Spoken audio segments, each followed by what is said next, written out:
What's up, everyone, and welcome back for another episode of the Sports Planet podcast. I'm joined by Daniel Tanious once again for episode 15. How you doing today? Not so great. Our Lakers got out, but we'll get through it together. It's okay. We'll talk about that later, of course. But on today's episode, we've got the NBA Conference Finals, like how you just mentioned, and Ja Morant's cryptic Instagram stories that led to concerns for his well-being. But first, here are some headlines from around the sports planet. Unfortunately, like how you just mentioned. So Nuggets swept the Lakers on Monday night to set up the first ever finals appearance in franchise history. According to NBA insider Shams, the NBA could use its summer league for a trial run to see how a flopping rule would work. So for this, they'd introduce flopping rules, kind of like how FIBA does it.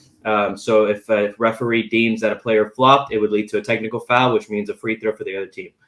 And then Dodgers are without two key starters. They recently lost pitchers Julio Urias and Clayton Kershaw. Urias was placed on the 15-day injured list due to a hamstring strain, and Clayton Kershaw was placed on the bereavement list to grieve the loss of his mother earlier this month. So after some openings in the Dodgers starting rotation opened up, that meant the top prospects Gavin Stone on the left, number 71, and Bobby Miller on the right, number 70. They were able to make their MLB debuts in Atlanta earlier this week. And finally, the Liga MX Clausura 2023 final is set to begin later tonight, Thursday, May 25th in Nuevo León, between the Chivas and the Tigres. So this one's a two-leg final. So the second leg will be played on Sunday, May 28th in Guadalajara. The Chivas look to win their 13th title, whereas the Tigres look to win their 8th. Out of any of these, Daniel, anything that stands out to you?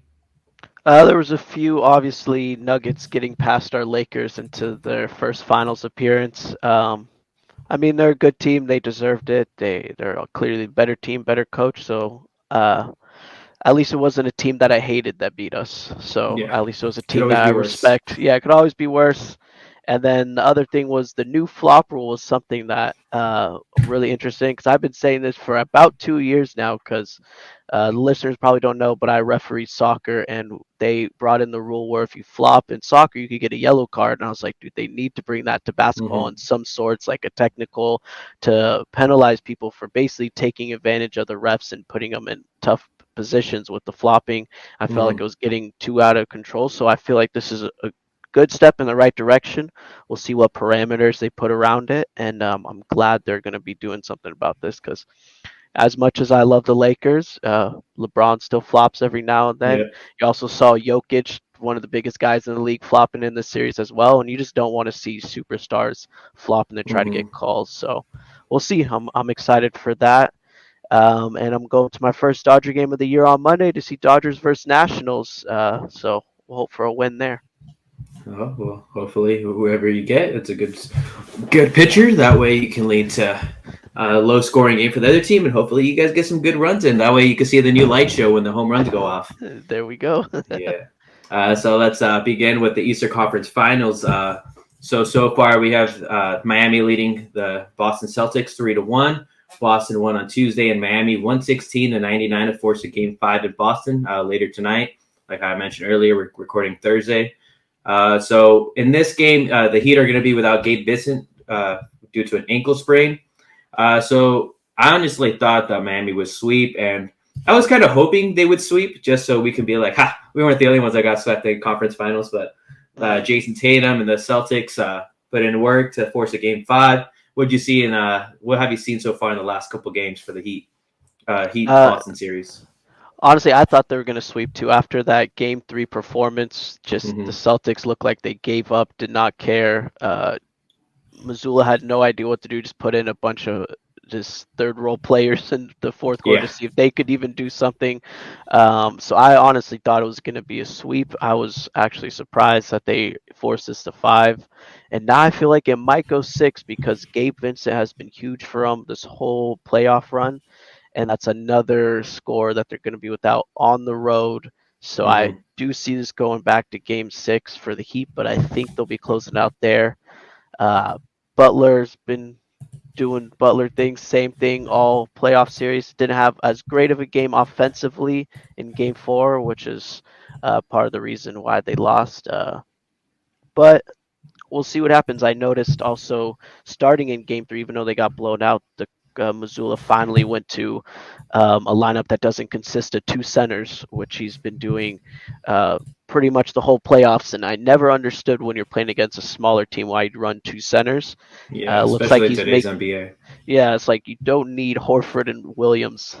And I know Mm. Horford could kind of spread the floor, but he's too inconsistent to consider someone that's going to be beneficial from three all the time. So I think he's making the right adjustments, and I think that's going to help him actually get another victory. But I do think this is done in 6 now. What Yeah, about you? yeah, I agree with you. I thought they were gonna sweep, but now Gabe Vincent, like how you've mentioned in previous episodes, part of the undrafted players that four they have 7 on the roster, but 4 of them are part of like the main rotation, and Gabe Vincent's one of them, and this guy's gonna be a huge loss. So I think that it does lead to a game 6, but I feel like at that point they're gonna be like, oh my god, the Heat have all like they have all the pressure on them to close it out, but they'll be at home for game 6, and I don't see them losing that one. Because if they do lose that one, then I mean, do you go to a game 7? No team in NBA history has ever come back from a 3-0 deficit, and then that would really put them in a tough situation. But I see them closing out game 6, and this wouldn't be the first time Miami, if or when Miami does close out Boston. This wouldn't be the first time that Jimmy Butler eliminates Coach Missoula from a tournament or a playoffs. So as you can see right here, I saw this on SportsCenter. It says Jimmy Butler eliminated West Virginia in the Big East tourney during Missoula's final year of college.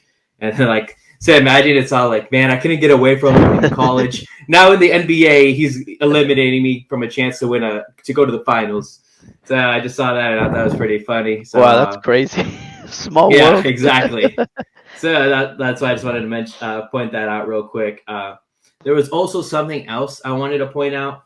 There was I had seen a question someone put up saying, would a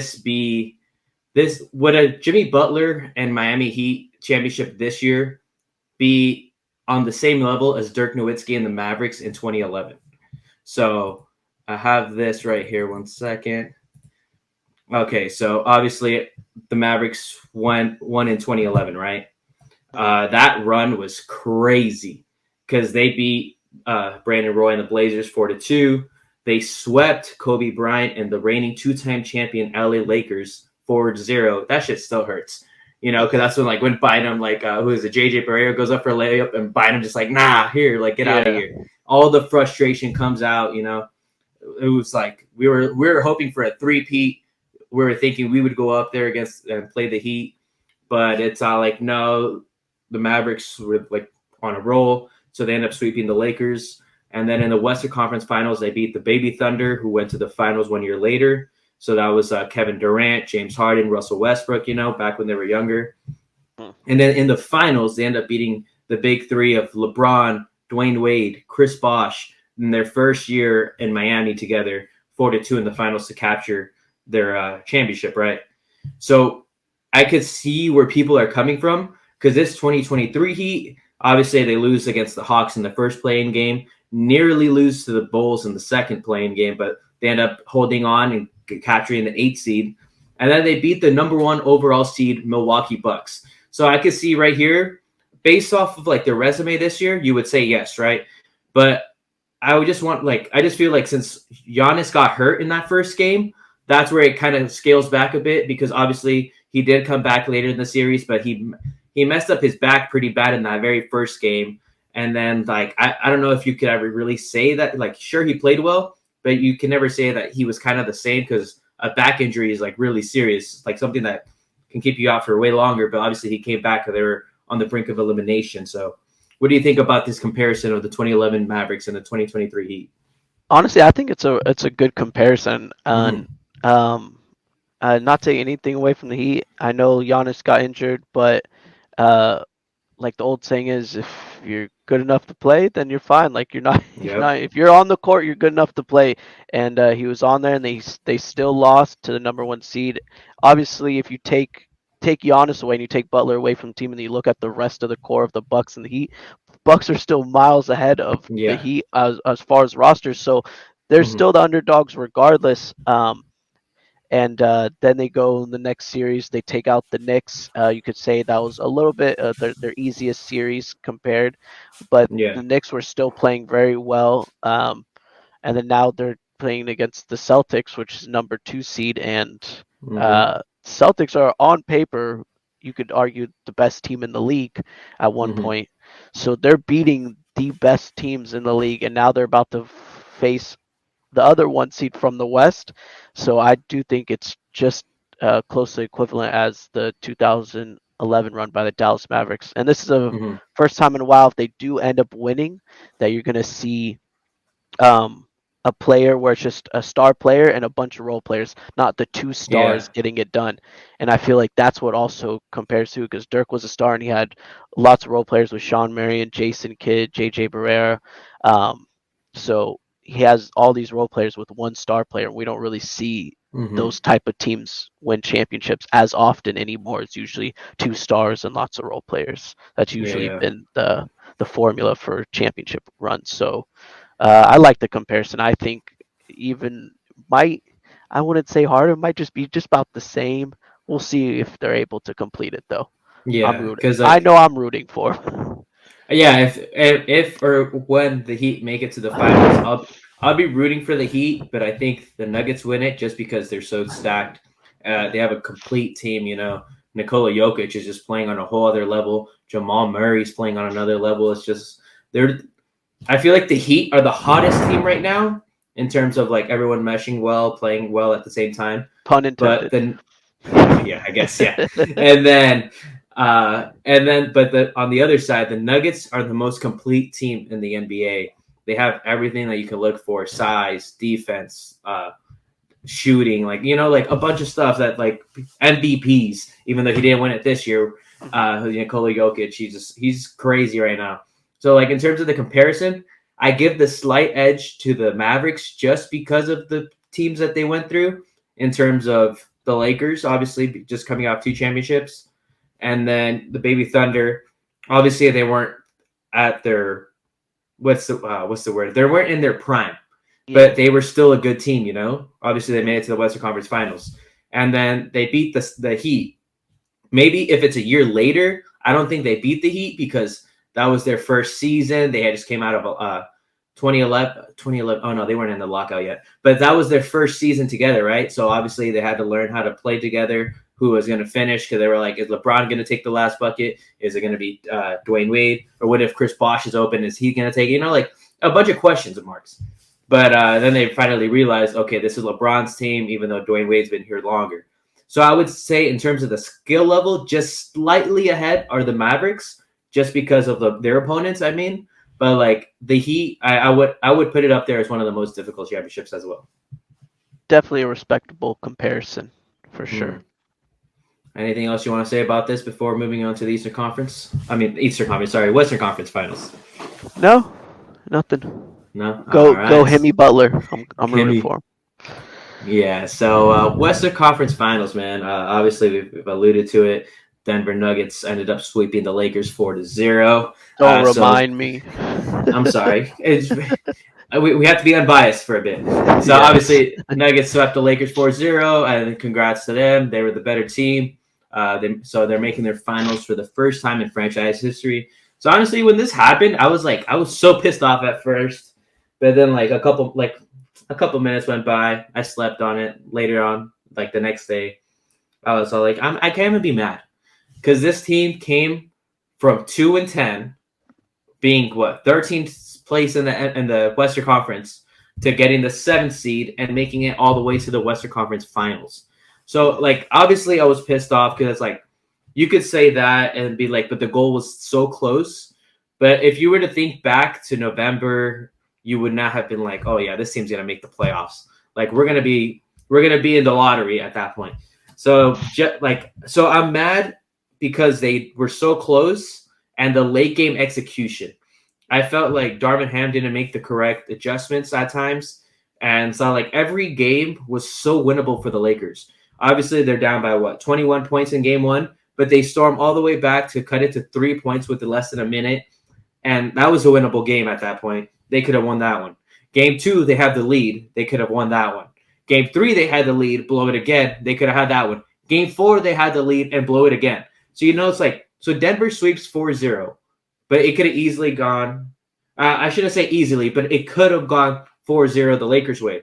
So at the end of the day, it just came down to late game execution in my eyes. So I don't know, man. Like, I'm mad that the Lakers didn't make it to the finals, of course, because as Laker fans, we're used to playing for championships, not for conference finals appearances like the LA JV squad. I'm not even going to mention their name because they're going to move anyways. They're building a whole new stadium, and let's see if they can even pack it with their own fans, but we'll see. But yeah, man, what do you have to think? What do you have to say about this series? Going into the series, I felt like we had a real shot. Going in, I felt there was definitely some adjustments that need to be made. Darham started with too many 3 guard lineups throughout the series that really killed us on the boards. We're outmatched in size. When we have some personnel that could help us, it sucks that I know people are going to hate on this, but like Tristan Thompson came in game 4 and played tremendous for us, actually. Yeah. Like, I was generally surprised. I mean, more than you expect him to play. Okay, Right? I'll give Like, you he that. played I'll give better you than that. you expect him to play. Maybe tremendous not the right word, but uh, it just goes to show when you have extra size on the floor against a big team, it really helps. And it took him a while to get away from this 3 guard lineup to finally get us into a better position to win games. But when I look at it from like a serious standpoint, I feel like we could have easily gone. It could be 2-2. At Like, we least, win yeah. game 2 and we win game 4. I feel like game 2 and 4 were our best games. One, we were down by 20 points. 21, yeah. We stormed back, which was great, but then you have Murray and Jokic hitting just fadeaway threes at the buzzer, fully contested. On 2K, it would say heavily contested red, and And just still somehow draining switch. swish. Like, it's just Yeah. like you're not going to win those games. But 2 and 4, I felt like those were the heartbreaks where I felt like we could have won. And after we lost 2, I was just like, damn, it's going to be a tough series. Disappointed that we couldn't at least get 1. We definitely were good enough to win 1 for sure. But when you Definitely. break it down, if a team wins 4 games and we don't win any, they're the better team, obviously. If it went to game 7 and we lost in game 7, you could make an argument that maybe they just had a bad game, but we're still the better Yeah. team. But when you lose and you get swept, the other teams, there's no arguing the other team was better. So we're fighting an uphill battle. I know you alluded to late game execution by Ham. I'm not a fan of Darvin Ham. I haven't been all season. Mm-hmm. Here's the thing: Darvin Ham is not a horrible coach, but he is a rookie coach trying to coach a team to a championship. He should be Mm-hmm. coaching Houston Rockets, Detroit Pistons, the Hornets, Yeah, yeah. teams that are building so he could get that experience. With You younger don't, talent, yeah. yeah, with younger talent, you don't hire a rookie coach to lead you to a championship. So now you see right now you have Eric Spoelstra and Missoula going at it. Missoula has the way better roster, and you see Eric Spoelstra out coaching him, and Mm-hmm. coaching really shows in the playoffs. You could make it through the season, the regular season. Really, your coaching flaws don't get uh, shown, but when you make the playoffs, coaching really does matter, and you're seeing it, Yep. especially in the Eastern Conference, how a team that is on paper miles behind the Celtics are leading the series, and they have a great coach to lead them. So that's kind of my opinion. I mean, unfortunately, I feel like Darvin Ham's coming back.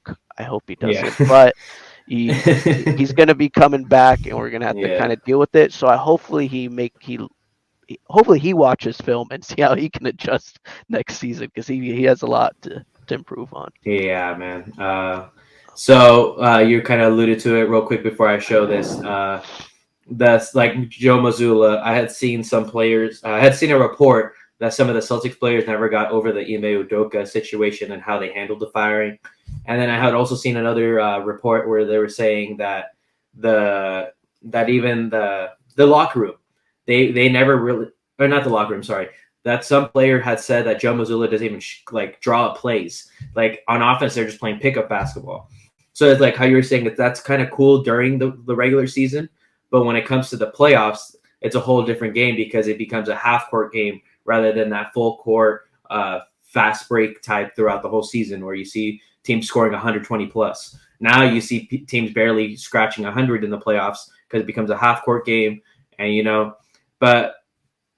and then in terms of Ham, it's like how you're saying you don't hire a rookie coach to lead you to a championship. You want a championship level coach, someone who's been there before that'll know. Because you could see in the in this series, obviously, that he was just outcoached by Mike Malone. As annoying as Mike Malone was being throughout every single game after in the press conferences, it doesn't matter because he put his team in a position to win. Obviously, at the end of the day, it's on the players. But he drew up plays, told them where to be and all that, and he had them in a position to win. Their players executed, and then that's why they were the better team, and that's why they're moving on to the finals. And then another thing, real quick, before moving on, you alluded to Jokic's shots. There's no way we're gonna be winning when this guy's making these shots. Jokic just gets it off in time. It's up. Oh, it's good. Of course it goes in. Jokic from downtown. 12 assists. Even the desperation shots go in. Extraordinary. In the second quarter. Murray gets inside. Back to Jokic. Shot clock winding down. Jokic has to put it up. High on three. Oh, he knocks it down. Stepping backwards. And that wasn't the only one he had in that final game. Falling backward. Jokic has to put it up. Falling away, puts it up. Bang! Nikola Jokic! That one hurt. That one hurt. Because this one, was the other one, the LeBron one, was that one game? That was, that was game 4 as well. So this one hurt, man. Nikola Jokic! Look at the time. About 2:48 on the clock when he hits that on AD.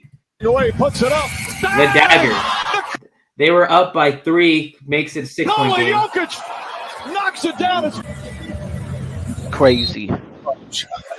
How about that? I mean, he's Ball made, cocked behind his head like that. he made the same thing. Yeah, man. At the end of the day, they were the better team, and they were getting shots to go their way. So it's just crazy, man. Because anything else you want to say about this before I get to LeBron? Well, not even to mention also Murray had about 2 of similar shots to that as well, where they're just chucking it up at the buzzer and hitting it. So I saw something a while ago that in order to win a championship, you need luck and skill. Yep. And the luck was on their side, and definitely they have the skill. So when you have both, it's very, very hard to compete with. And also, I just want to say, Game 2, refs were atrocious, but we still should have won. But refs were. Game 2 was probably the worst ref game I've seen in the playoffs, and I've watched almost majority of this whole playoff stand, and that Game 2 was crazy. But I'm not gonna get into it. But yeah, that's it. You need luck and skill. Denver has both. That's why they're on a roll. We'll see how they do in the finals.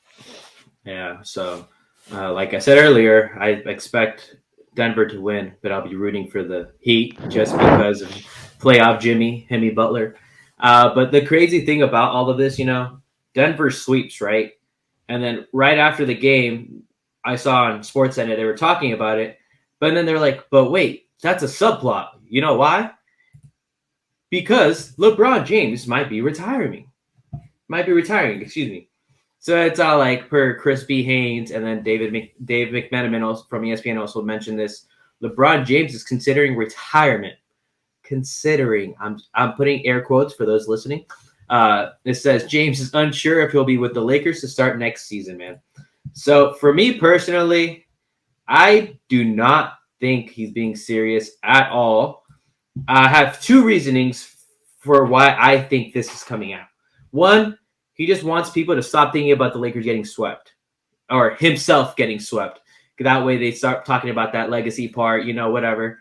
That's my first reasoning. Reason number 2, I think he's trying to get gain leverage, I should say, to persuade the Lakers to go after Kyrie in free agency. We saw D'Lo have an atrocious Western Conference Finals. He had a pretty good series in the round 1 and in round 2. Obviously, a couple games where he didn't play well, but in the Western Conference Finals, he was barely playable, man. So I think this one more than anything as well. So number 1, Lakers getting swept. He doesn't want people talking about it. Number 2, he wants to gain leverage so that the Lakers go and sign Kyrie. 1, what do you think about that? And 2, should the Lakers go after Kyrie? So I kind of agree with the leverage part. I'm not sure about taking away from his like legacy, trying to distract, but you never know. I mean, LeBron's a calculated guy, so maybe that's just he's trying to do that as well. But I do think he is saying this, that he needs more help, and that all he wants to do is win a championship. So with our current constructed roster, it wasn't enough to make it this year, and I think he's pushing for another star because he needs to put pressure on the front office, because he's just like, realistically, he has 1 year left for sure, which is next year, and he has his player option in the last year, so he for sure just has 1 year left with the Lakers. I know he wants to win another one, and yeah, I mean, should I move on to if I want Kyrie? Yeah, go ahead. I'm all for Kyrie. What about you? I want Kyrie. Here's the thing. After watching D'Lo's performance, because if you saw when we first got him, he played pretty well for us in the last few games of the regular season. Then like, oh yeah, we're going to re-sign D'Lo. But here's the thing. When you're not consistently good and you're a liability on defense, and it shows in the playoffs, we brought you here to be the 3rd star, and he looked like our 7th best player on our team, which consistently our 7th best player, which is just can't happen with someone that you're going to end up be paying $31 million for. So none of this Kyrie talk would have been happening if D'Lo actually showed up consistently during playoffs and wasn't a defensive liability. Now people are going to be like, oh, well, you get Kyrie, you're going to have a defensive liability. But what people don't look at is Kyrie's offense is so good that it doesn't matter if you're a defensive liability. Like when your offense is that good and that tremendous, your defense is basically overlooked. Why do you think Steph Curry's looked at so good? Because offense is so good, it doesn't matter if he can't guard anyone on defense. Trae Young's the same type of thing. His offense is so good, doesn't matter. But D'Lo, if your offense isn't that good and we need you to be the 3rd star, and your defense is also horrible, you became unplayable in the playoffs, and you saw that.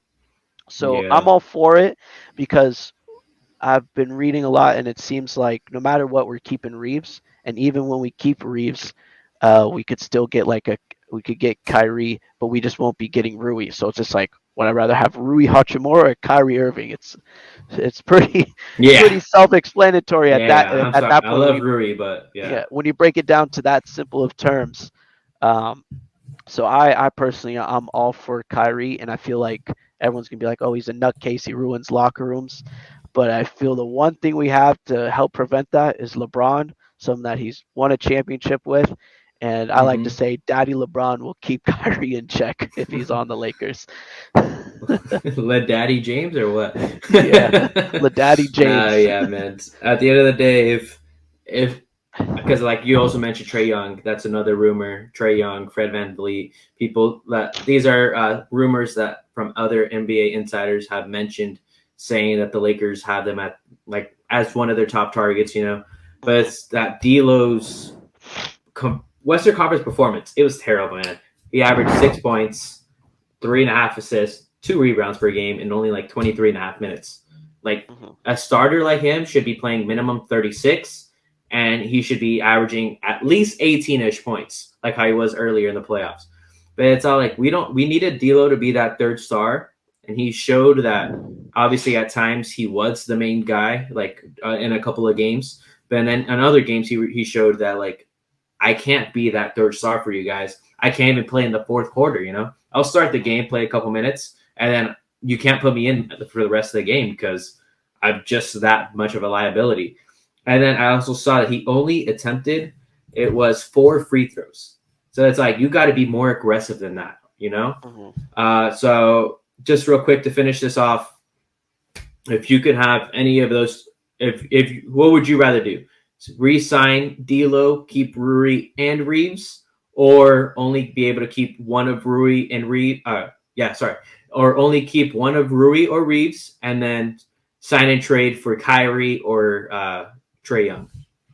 Yeah, I would definitely do the sign and trade for Kyrie or Trae Young and keep Reeves. That's what I would do.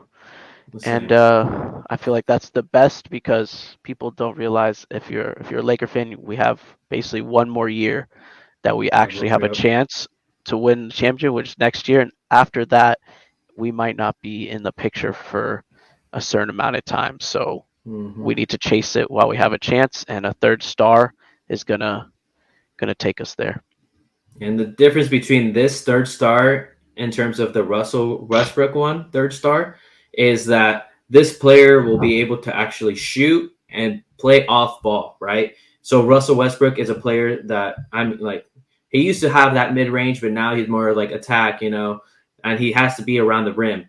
And he has to have the ball in his hands to be effective. We saw that in the first round against the Suns when once Kawhi went out, he was the main guy and he played well, right? That's because he had the ball in his hands. But with LeBron and AD, he was more off ball type, and obviously that affected his game. So if we were to get Kyrie or Trae Young, someone on their level, it would be fine in terms of having them as a third star because they can shoot and they'd be comfortable playing off ball. Obviously, Trae Young would probably be better with the ball in his hands, but that's why you can also open it up that way. Yeah. So anything else you want to say before we move on to Ja real quick? The last thing I just want to say, also Fred VanVleet is a pretty good option as well. And I heard if we get Fred VanVleet, he's going to obviously demand less money than Young and Irving. And then we have a chance to keep Reeves and Rui, but then one of them would just have to take a little less money than what they're offered. So that's also an option, but hopefully make a move. Either. Make a We've move seen for Van someone. Vliet play well. Yeah, we've seen Van Vliet play well in the playoffs before, so I wouldn't mind him being our starter either. And he's a proven all-star too. Exactly. Yeah, you don't need a star essentially like to be our point guard because we already have LeBron, obviously. But we just need someone that can handle the ball and shoot, and they've proven themselves as an all-star, like you said, and in the playoffs. So Exactly. that's all I have to say about this situation. Just gonna wrap it up real quick with Ja Morant. There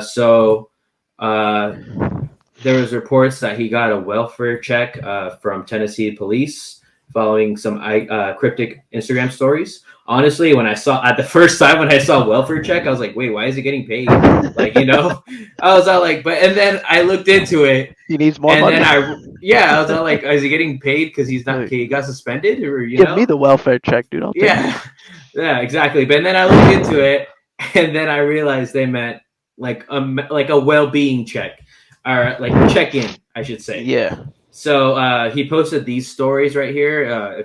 If you're watching it, you can see it right here. If not, it says he had posted some stories on Instagram the other day, and it's a picture with him and his mother behind him, and it says "Love you, Ma." And then there's another one right here, "Love you, Pops." And then the next one after that, it says "You the greatest, baby girl, love you," with his daughter. And then what made everyone all scared and all that was this one, where it says it's him talking to the media, and it says bye. It just says bye. So he posted these 4 different stories, right?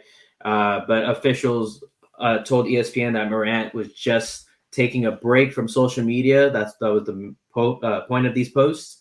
And so these posts come after he was suspended indefinitely by the Grizzlies back on May 13th, following his most recent Instagram live gun video. So obviously we were joking around about it last week, but when you see something like this, it's serious. You never know what someone's going through. Obviously we like to have fun in games, like we clown on Dylan Brooks. We were messing with Ja last week, but when it comes down to something this serious, I'm not going to make fun of him for like going through whatever he's going through. At the end of the day, you want them to be better. I saw Kyrie also said, hopefully this helps people normalize taking breaks to get away from it, like get away from social media, get away from technology, just be with your family, that type of stuff. So what was your reaction to this welfare check? So when I saw the first three stories, I was like, "Oh, that's nice." They're just posting Yeah. his family saying "love you," and then I saw his last one. I was like, "Wait, that's a weird thing to post after saying that." So I could understand why people were concerned. Mm-hmm. At the end of the day, like we said, we make jokes, but we never want someone to basically like take themselves out of this world. We like to leave that in God's hands. So then I'm just like, when I saw this, I felt bad.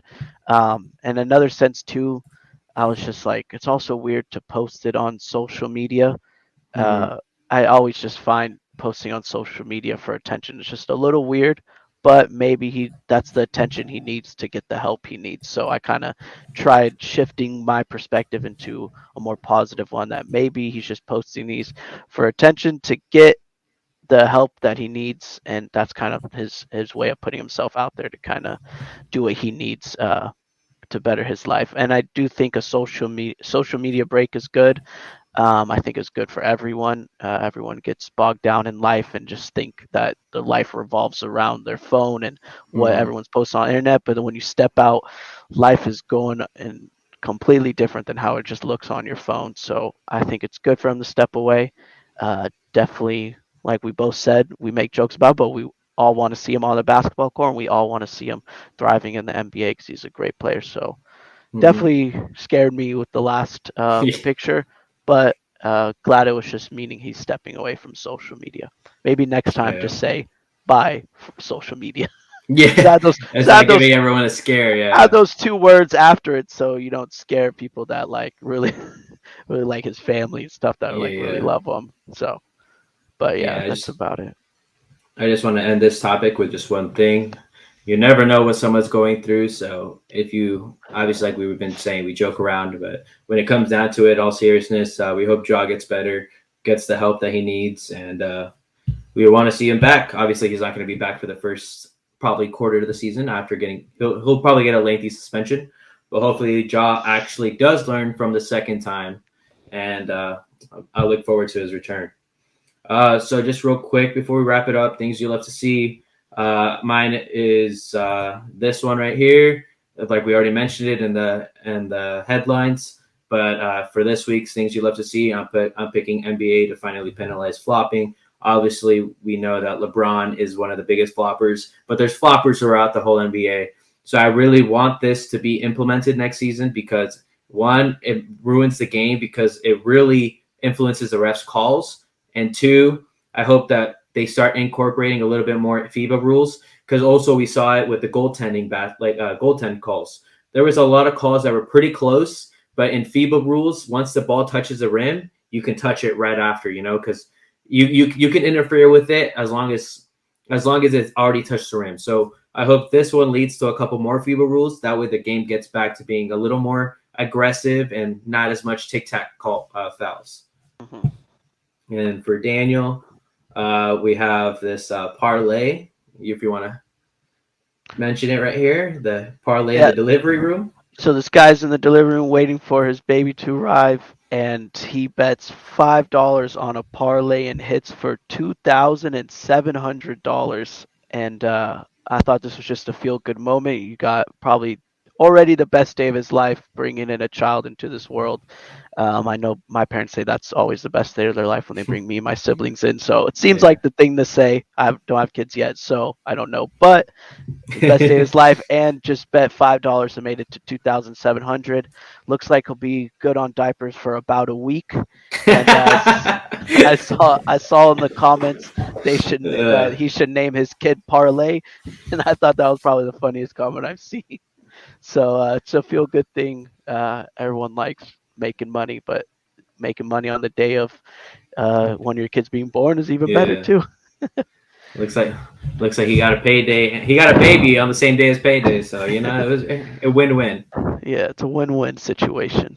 So that's it for this week's things you love to see. As for fails of the week, I have Kwame Brown's rant about LeBron following Game 4 and them getting swept.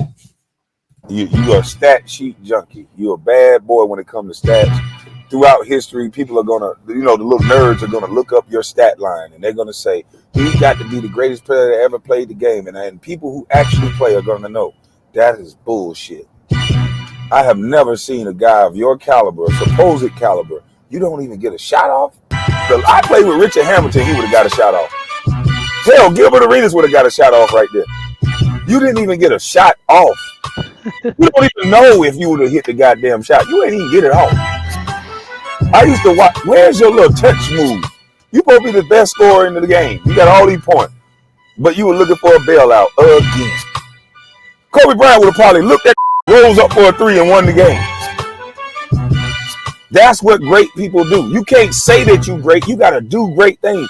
That's where greatness lies. Not no nigga just driving to the basket, looking at the referee to bail him out. You are stacked. He says you can't say you're great. You have to be great. And so the same thing is you could say to him, the only reason I put fail of the week is because Kwame Brown, number 1 pick before, certified bum, like how Stephen A. Smith said. He's over here saying you got to be great. You can't just talk about it. Then stop saying that you're the number 1 pick. Who cares? No one cares. Like I saw Shannon Sharp saying, if there was a Mount Rushmore of bums, he'd be on it. Definitely 1, 2, 3, or 4. It doesn't matter. So that's why I have him as my favorite week. What about you, Daniel? My fail of the week is D'Lo's performance in the Western Conference Finals. This performance basically caused him to fumble the bag because now everyone's looking at him and say, "You're not worth $31 million." He's definitely going to be offered a contract somewhere else, or if we sign and trade him, but he is not making $31 million. So that's my fail of the week. And I wanted to see him stay in a Laker uniform when we first got him, and now I don't. So well, good luck wherever he goes, and hopefully he's useful in a sign and trade for us moving forward. It wouldn't be the first time he got signed and traded. But yeah, man, he came back to LA. I was hoping it would work out. Obviously, he got drafted here 2nd overall, but it didn't work out. And I don't know, man. I hope we get Kyrie. But anything else you want to say before we take off? No, nothing. Thanks for having me. Yeah, Again. Of course. Again, you'll be with us through at least the end of the playoffs. So don't go anywhere. Yes, get sir. comfy. But yeah, before we take off, make sure to follow us on social media at Sports Planet Pod. You can see that our social handles are there as well at _Brandon Zamora and Daniel's at Brutally Honest Help. So yeah, man, you can also find these episodes on Spotify, Apple Podcasts, and YouTube. So I just wanted to say thank you, Daniel, for joining us for episode 15, and to the listeners, thanks for tuning in, and we'll catch you all on the very next episode of the Sports Planet Podcast. Life is good, I've decided. Now I'm away from this violence out there.